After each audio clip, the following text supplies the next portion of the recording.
Number 9 is where the story becomes our story or my story.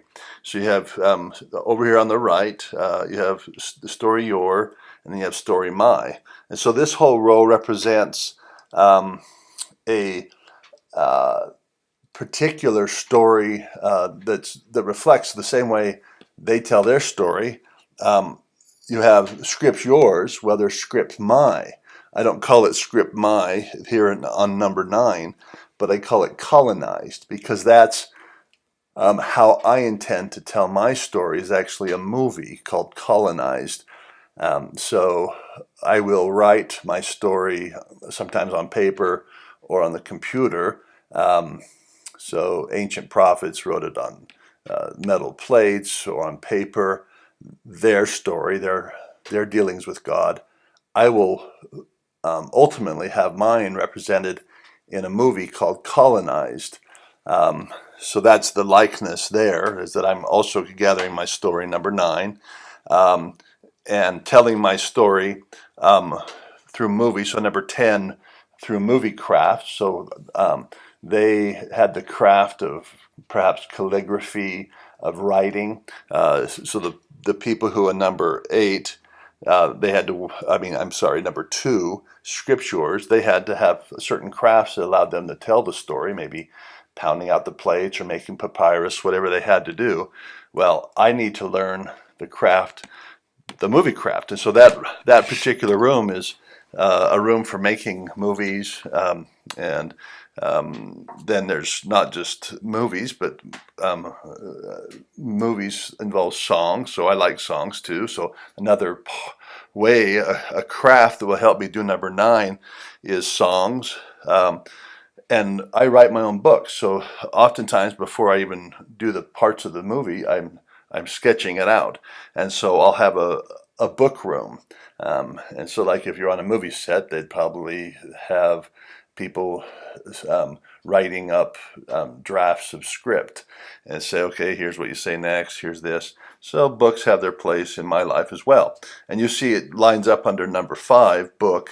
So they have their story that they write in books. Well, I'm going to have my story that I write in books that's important to mine. And then 13 and 14 have to do with, 13 is that if you look up at 6, having a history. They have a history or a chronology line. And then a lifeline is a useful device to tell a story about when things occurred. But you can put on that lifeline more than just dates. You can actually insert pictures and feelings. And so it too is a device that helps you in telling my story. And then gift flag has a complement number, so that's number 14. Number 7, gift hood. So there's the neighborhood where people have gifts.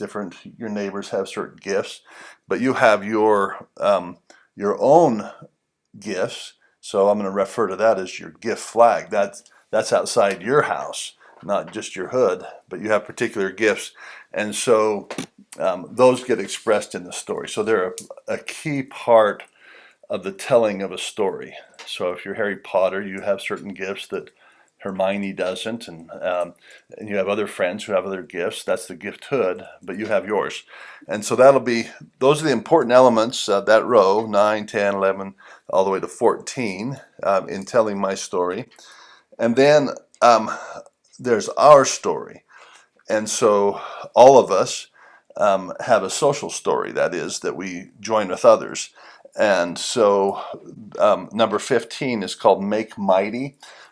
This could also be called like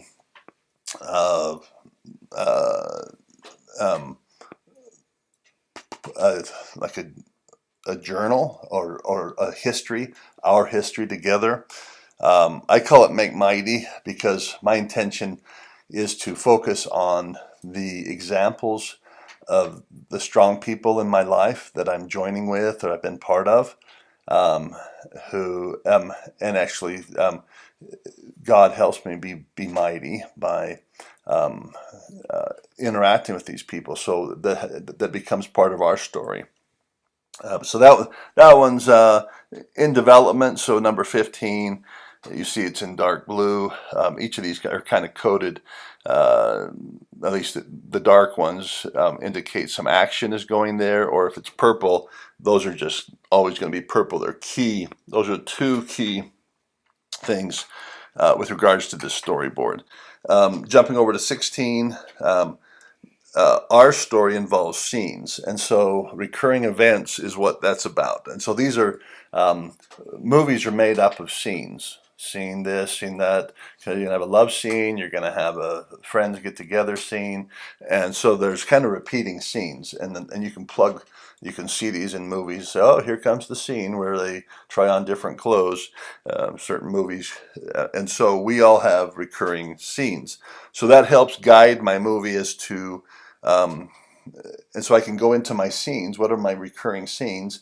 And I can edit those, colonize and decolonize. I mean, decolonize and recolonize. Number 16.